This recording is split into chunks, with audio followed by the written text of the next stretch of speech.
2K World Cup time. Hello and welcome from Montreal in the province of Quebec in Canada. We're at Circuit Gilles Villeneuve for one of the final races of this season of 2K action. I'm Dylan Coyle, joined alongside Jonathan Burke, Arjuna Kankipati in the broadcast production booth.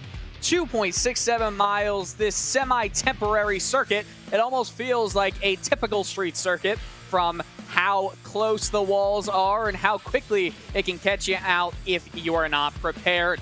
25 degrees Celsius in the air, 38 on track, 16 kilometers per hour wind. It is a partly cloudy day as we are in the rivers in Montreal, this man-made island. We're looking at the schedule. We are getting to the final third of the season. After this, it's Lime Rock Park, then Interlagos, Watkins Glen will end the year. So it's the final stretch of races to decide who is champion. Very much looking forward to this. A lot of drivers always struggle here, and we'll talk a little bit more about the track after this. But you see the standings. Perez, Anthony Cat, 1-2. Manuel Luqueta, 3+ positions after his most recent race. The incredible finish at Phillip Island, which we'll get to talk to in a little bit, or talk about, that is. This is with one drop race in 12 total races. Each driver's 2 worst results will be taken away. 1 lap of qualifying is all the drivers here get. Not too many are racing in today's race. 2 minutes and 20 seconds before we do get to that starting grid. But we're at Circuit Gilles Villeneuve. The Casino Straight is where you'll see a lot of passing action. You'll see even more drivers get very close up with the Wall of Champions. And we are finally watching one of the qualifying laps. Looks like we're on board with Anthony Cat. And this is where I want to welcome in Jonathan Burke, my broadcast partner. Jonathan, Phillip Island last week. Take us through a little bit of what happened, the bedlam at the end of that race. It became an absolute draft fest going down that front straightaway, and towards the end, people were wondering which way to go, who to push, and who to get to the end. And even in those winding laps, you had to be aggressive. And in the end, Enzo Canso won that race, and because he was the most aggressive. But this track is very different from Phillip Island. Phillip Island had a lot of runoff areas. There was a lot of guys going wide, trying to get as much grip out of these corners as possible. This is very, very tight. I mean, when we're talking about the tightness of this track, it's not your typical street circuit. It's not even necessarily a temporary circuit because it is a man-made island on the banks of Montreal, in the rivers of Montreal. And with that being said, it's a park. It was created, the island was created for the World Expo many decades ago, and obviously the track just fits so naturally here. Over the decades, it's seen not too many changes, notably as we see that final chicane. It's been tightened to make it into this such a formidable challenge. Of course, the Wall of Champions right there, and also the final coming out of that final hairpin turn 10. It used to have a little bit of a fast pace chicane there. So Anthony Cat currently 4th on the grid. Only a few drivers have finished their qualifying runs. More are coming on the board. Currently, Pablo Espez is starting first, and the music, oh, the wonderful music. It means we're getting close to showing you the grid. Gustavo Condi, another driver who is still finishing up his lap. George Machashinsky finishes his. And Jonathan, it's time to get to this grid order.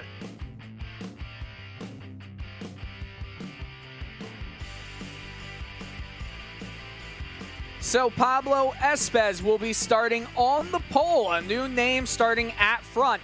Manuel Luqueta alongside him. Phillip Hammer in row 2. Anthony Cat, a championship hopeful, is in 4th. Thomas Simon also looking to certify himself in the championship hunt, with Simon Edwards right alongside him. Thomas Torp in 7th.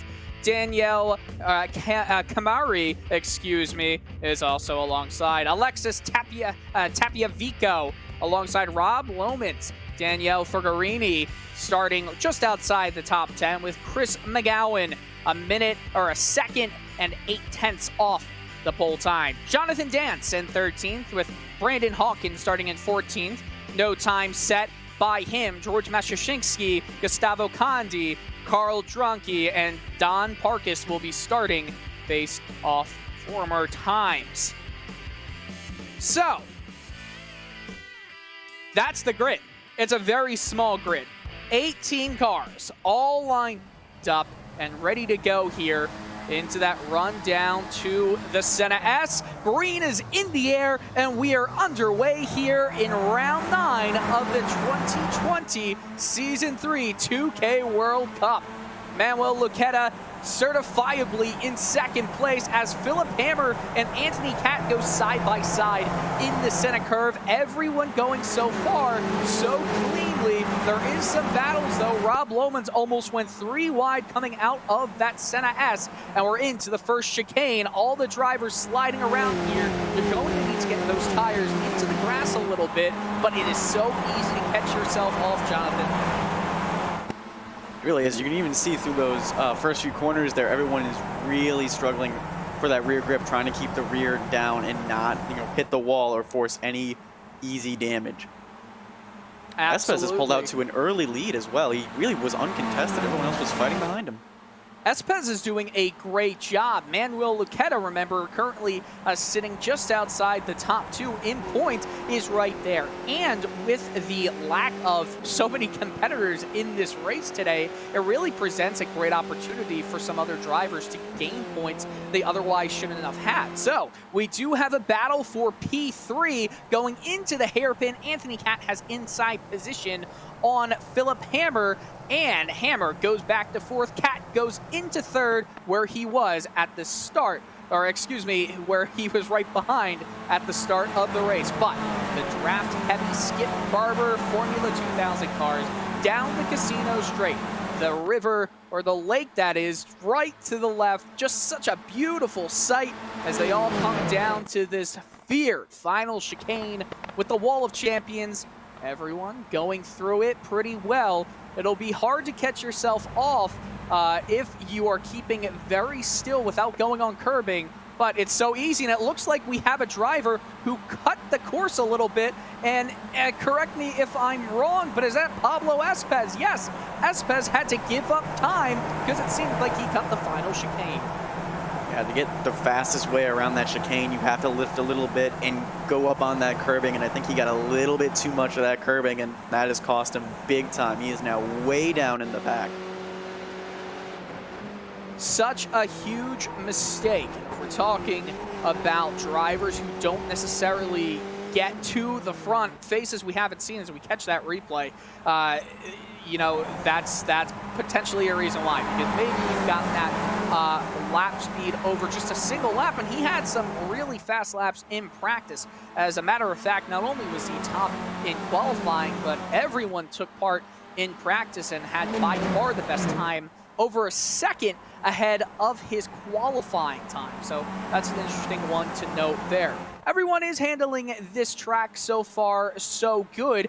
Hammer just a little bit behind Anthony Cat and Manuel Luqueta as they go into this hairpin. No passing chance on this time around, but Pablo Espes trying to make some moves and get himself back in the order. Some front wing came off. Espes gets into the back of another driver. Who was that? Rob Lohmans goes off grass, and my word, we've got some traffic, I guess, forming at the back. Florino also had to go off. There was someone that took, I think it was Tapio Vico, took that corner too close, got into the grass, then came back out, and just nowhere for everyone else to go. Looks like a minimal damage, I think, on everyone. They don't seem to be slowing down.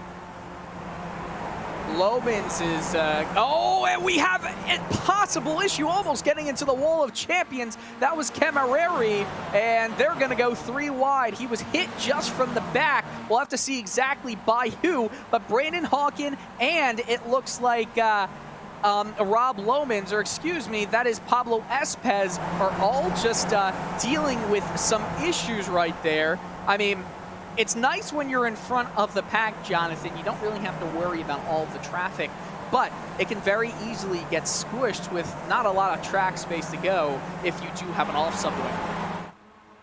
Yeah, especially in a place like the Wall of Champions where you have a long straightaway after you. You need that momentum going into the first corners. And you can see Espes made him pay.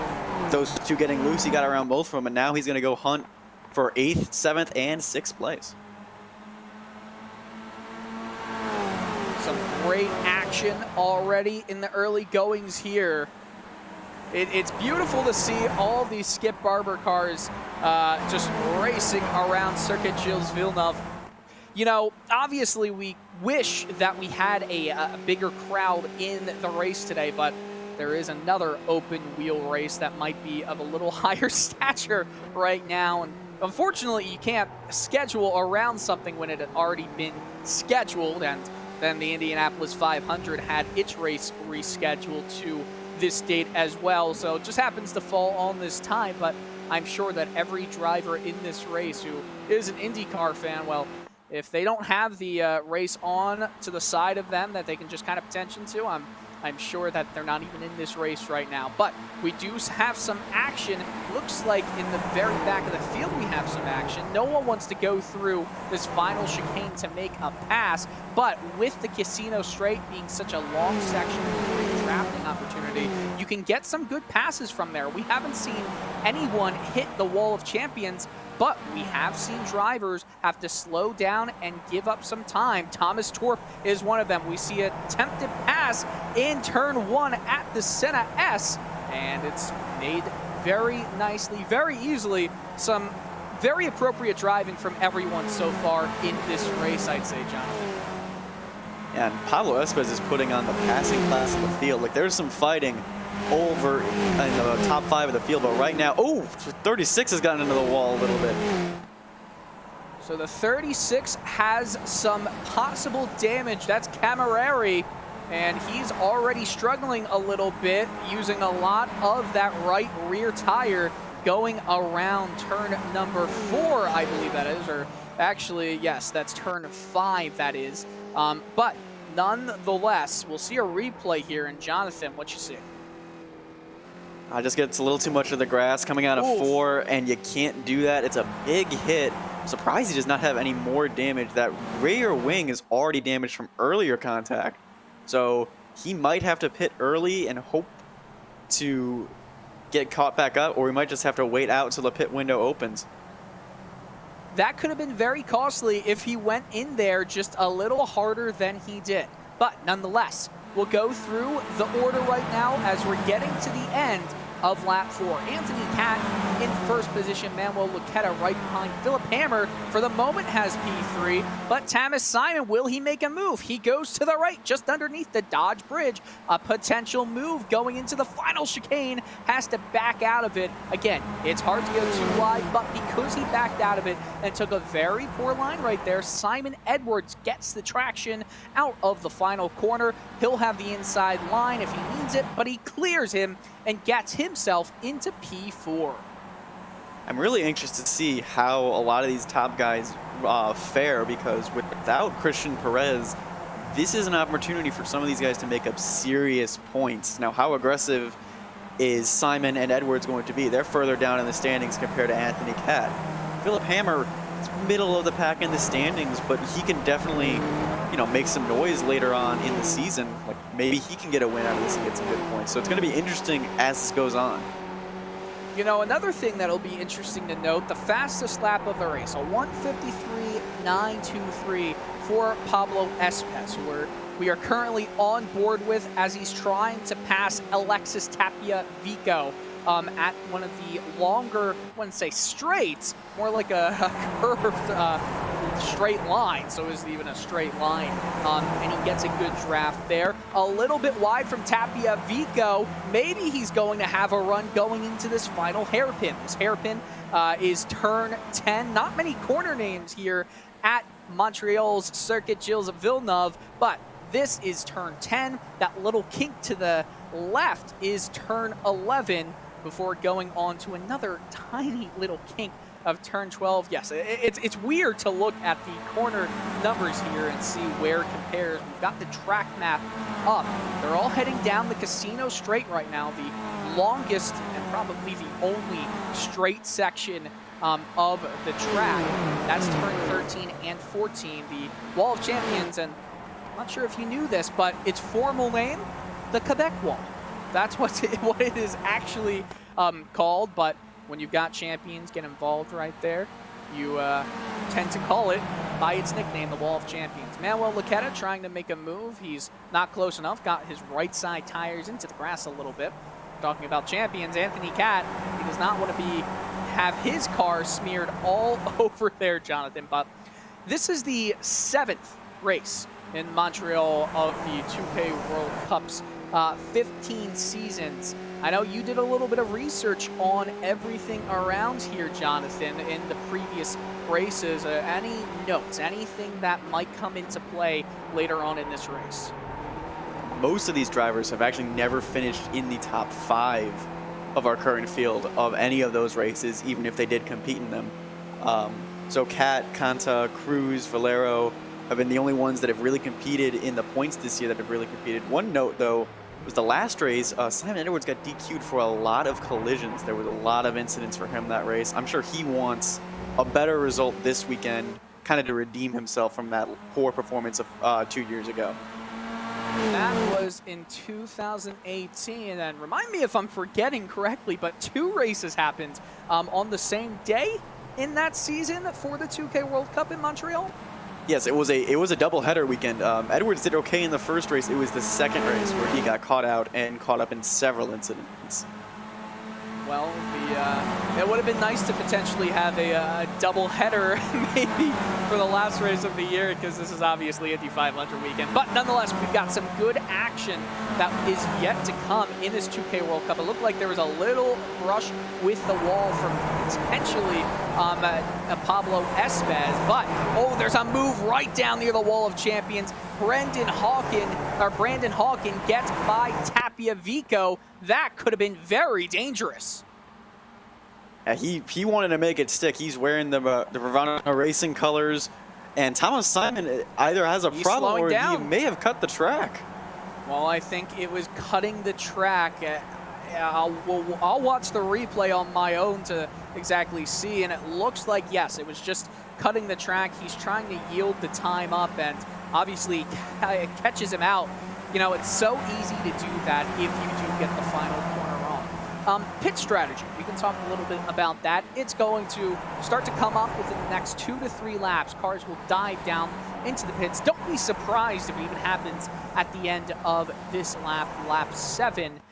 It's only a 1-stop race. There's no need for 2 stops. If you have 2 stops, you're going to use up so much time. However, that's not to say that in case of issues, the leaders of the 2-stop strategy is race crushing because of how weird the pit lane is here in Montreal. It's you almost cut it's not almost, you cut a lot of the final and first few corners of the track.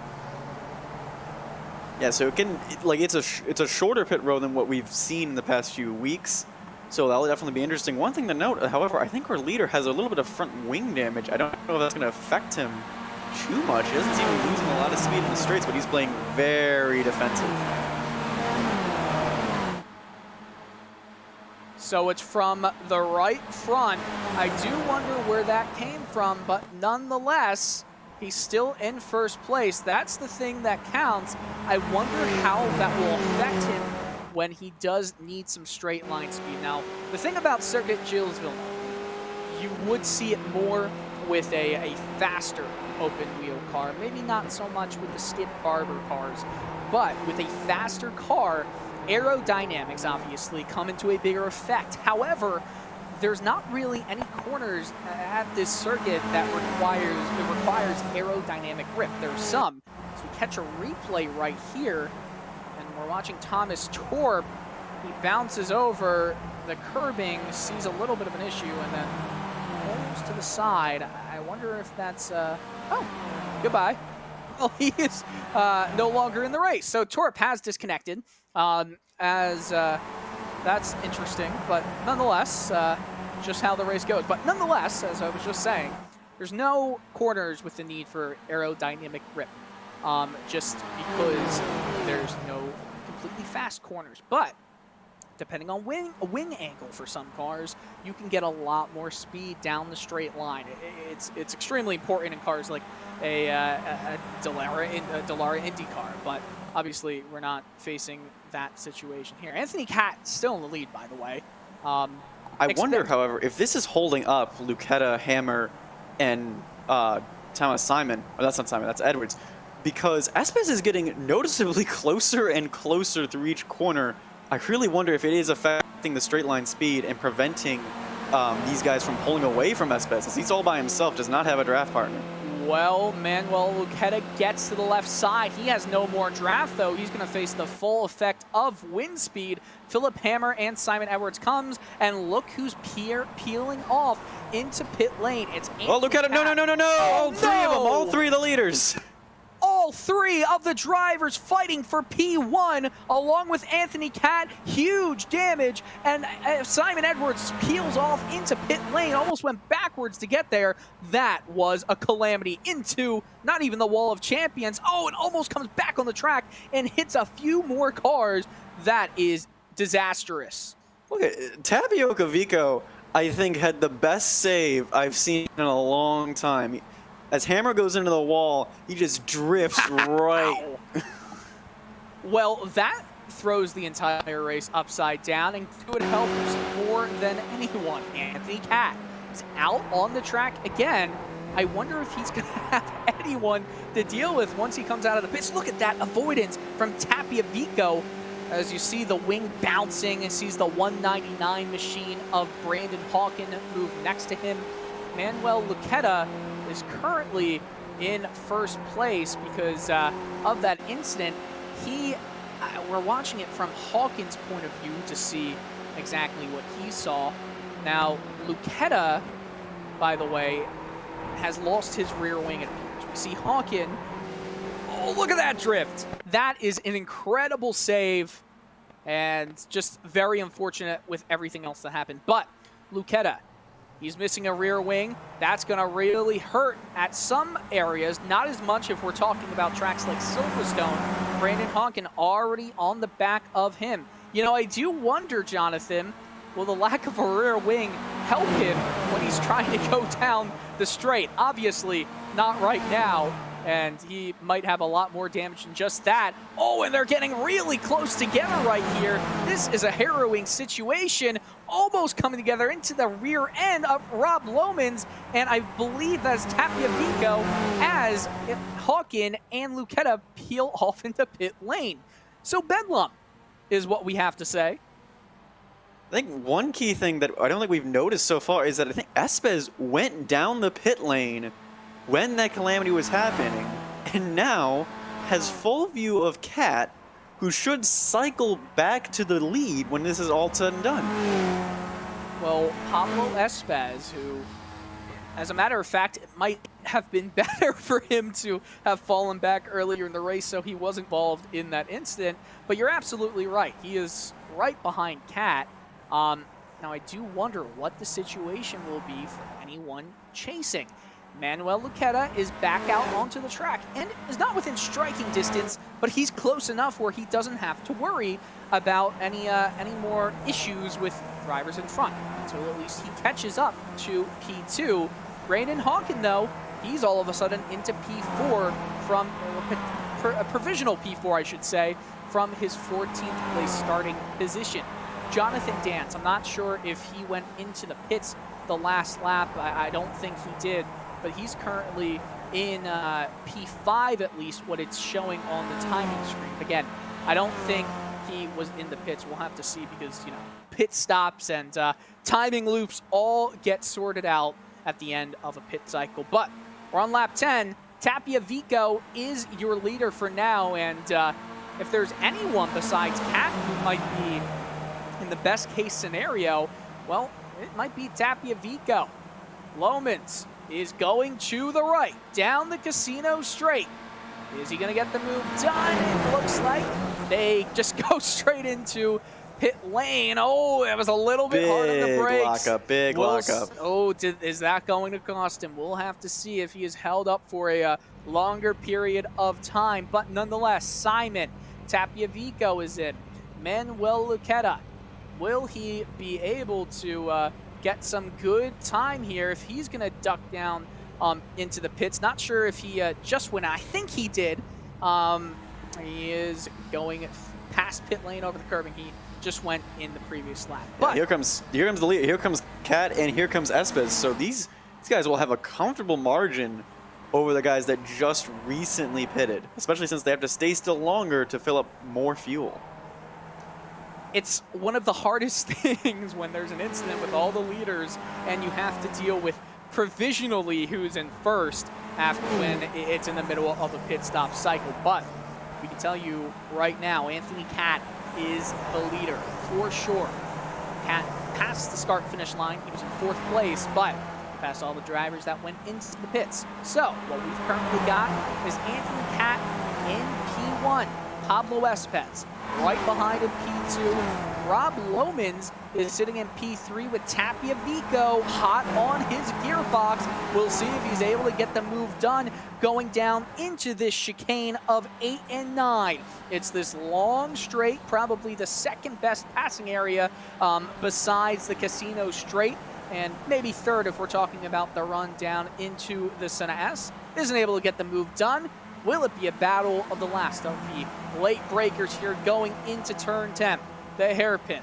They pass the Dodge Dart sign at Gilles Villeneuve, and he just is light on the brakes. Oh, but look who isn't light on the brakes. That is, I believe that's, who's that right there? It's Tapiavico. So, man, that was Luqueta, the 46. Right, so many drivers getting sorted out in their positions. Do apologize if we've mistaken any of them, but we know who's making a pass down the right side of the Casino Straight. It's Luqueta on, it looks like, who is it there? There's so many positions It's right Luqueta, now, Lomans, Vico, and then Hawkins in the 199. Hawkins has done a great job staying out of trouble and then staying with the lead group because he's ahead of Thomas Simon as well. You know what I love right now, Jonathan? I love when the timing screens on my end update at the end of the pit cycle, so we know who is in each position. Cat, Espes, Luqueta, Lomans, Tapiavico, Brandon Hawking, that's your top 6 right behind Thomas Simon. Simon Edwards a little further behind, as well as Jonathan Dance and George Macioszinski, who is currently fighting with Daniel Camareri and Carl Dronke. Danielle Forcarini is in 13th. Don Parks, 14th. Chris McGowan in 15th. And Philip Hammer, along with Gustavo Condi, they're both on the lead lap, but they're far off the pace. Torp is the only one not to be in the race at this point, Jonathan. Espes has really catching Cat. He's in the 153s, which is where you want to be for fast times. Cat is just hanging around the 154s. I don't think Cat can do anything to stop Espes. I think Espes is going to get around him. Now, can they keep the big gap between these two and the rest of the field behind them? Because if the rest of the field behind them doesn't fight each other and work together, they can catch him. And if you didn't see that graphic that just popped up, Espes to Cat, as you're seeing right now, those lap times, 6/10, 5/10, and almost 8/10. And they're side by side. That was just over the last 3 laps. Down the Casino Straight, Espes, who gets the slingshot moves to the left of Anthony Cat and is going to have the lead for the first time since his early race, I wouldn't say incident, but penalty from having to, he had to yield time. So a penalty given to him, he comes back, and probably around 10th place, he's back up into P1. But Anthony Cat is right on the gearbox. This race is far from over. And if you're one of the hopefuls of Brandon Hawkins, Tapiavico, Lomans, and Luqueta, you're hoping that they keep fighting and you guys can work together to get near the front as well.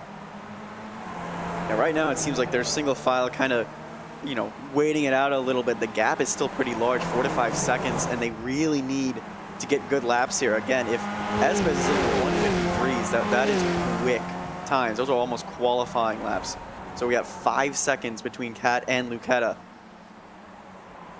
5 seconds is a big margin in these Skip Barber cars. You know, it's a smaller gap, though.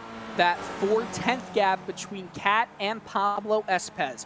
You see, Lucetta has been gaining over the last few laps, not too much. Last 2 laps, that is. We'll see how much he is able to continue that up. Lucetta, that is. Rob Lomans, Tapia Vico, and Hawken, it looks like they're starting to play nice. I mean, I always wonder this, Jonathan. Why don't cars who are trying to chase the leaders decide to work together and not fight each other, especially in a portion of the race where you can still get into first and fight then? I know it's always get the position you see right then and then, but right now and then, but I want to see more working together, I guess. But you know who doesn't have to work together? Cat and Espez. They both want that top spot. We're getting to the end of lap 13. Cat still waiting behind Espez in that second position, but Espez, did he cut? He did cut. He went over the curbing, and you could see it right there. Just another mistake. Oh, no! Oh, an engine issue. He's lost the engine. He lost the engine. He took the wrong gear. And oh, no, the 11 is getting into everyone. The 2. Rob Lomans. Oh, and sideways Vico. Calamity. Into Hawkins. Tapia Vico, not happy on the radio, comes together with Hawkins. Lomans seems to be okay, but Manuel Lucetta is now into P2. Unbelievable action all in the span of a few seconds. That started a little further back. The 11, I think, the defending one in that instance, and Vico was on the bottom, and I think Hawkins was very risky and made it 3 wide, and I don't think Lomans just expected him there. What a mess. And you see in the middle, going 3 wide, a tap there, not able to get the brakes set up, and then just kind of a T-bone. There's nowhere you can go there. Just such a shame for all the drivers involved. I mean, in a span of a few seconds, this is the second time in this race that we have seen these issues happen to the leaders in just a few seconds. But these 2 events, they were completely unrelated.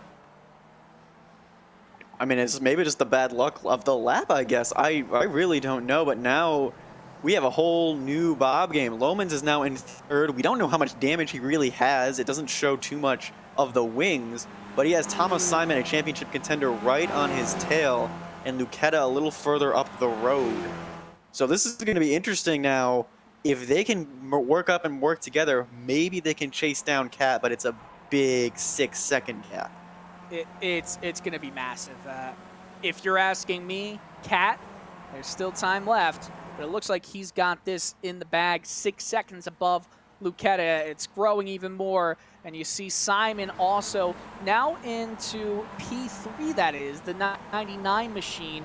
Right behind Thomas Simon is Rob Lomans. So Lomans, one of the only drivers there who came out without too many issues, but of course Lomans was the driver that was sandwiched in between. Seems like his car is handling very fine, but just a shame. You love to see battles for the race win, and this track, it can really get you out if you make a small mistake, and it wasn't even just that instant going down the turn 1. Poor Pablo Espez, who just shifted down into the wrong gear, lost the engine, and again, familiar faces. That's why you typically see them.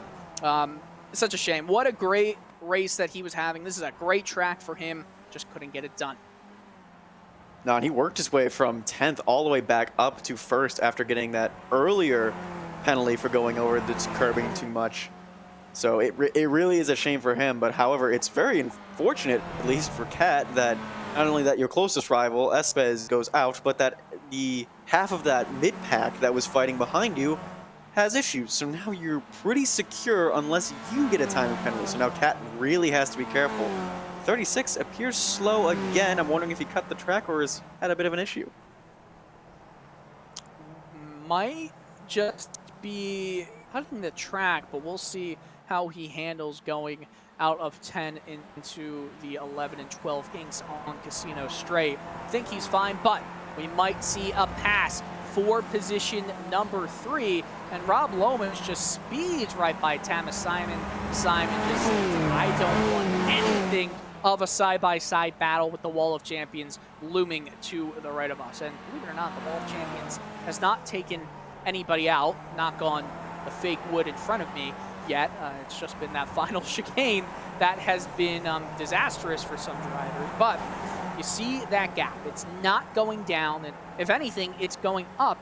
And it seems like we only have a battle for position number 2. So all the drivers that seem to be still in the race, Tapia Vico is back out on the track.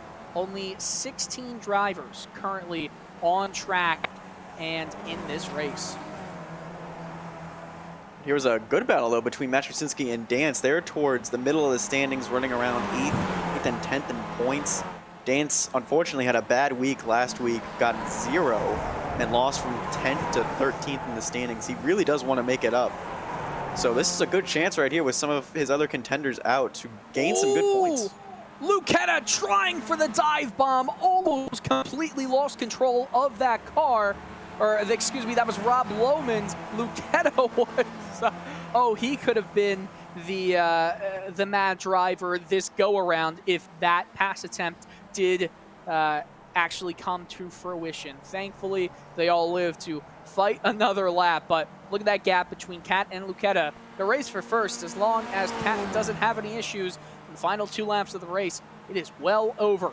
But the fight for P2 and the final podium spot, it's not. Rob Lohmans slingshot around Manuel Lucetta, and he makes the move going down the casino straight. And look at what the draft does. Thomas Simon also gets by Lucetta, and I think Lucetta just wants to wait as long as possible and maybe take the slingshot down on the final lap of the race. It's almost like this, Jonathan.